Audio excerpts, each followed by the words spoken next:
आज आपण बघणार आहोत ते फक्त सीताफळ म्हणजेच कस्टर्ड ॲपलबद्दल बोलणार आहोत। सीताफळ हे माझं अतिशय आवडतं फळ आहे, म्हणून मी लागली सीताफळ बाजारातनं विकत घेऊन आले। तर त्याच्यामध्ये आपण बघूयात बरं का। सीताफळ बाजारात मिळताना लहान मोठ्या आकाराची मिळतात, त्याच्यात अगदी हिरवीगार सीताफळ असतात बरं का।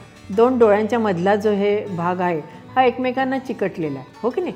याला म्हणतात की डोळे उघडलेले नाहीत। मग असं सीताफळ आपण आणल्यानंतर आता हे सीताफळ आहे, याचासुद्धा तुमच्या लक्षात असेल तर हे सगळे डोळे याचे उघडले गेलेले आहेत। डोळे पूर्ण उघडले गेलेत आणि सगळ्या डोळ्यांमध्ये चांगलं अंतर आहे, त्यामुळे हे सीताफळसुद्धा आपलं लवकर पिकेल।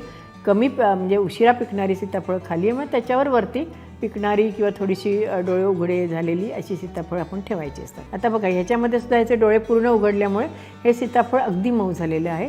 हे थोडंसं याचे डोळे त्या मानाने कमी उघडले, त्यामुळे हे सीताफळ अजून कडक आहे, त्यामुळे हे सीताफळ अजून मी एखाद दुसरा दिवस ठेवलं तरीसुद्धा चालू शकेल। हां,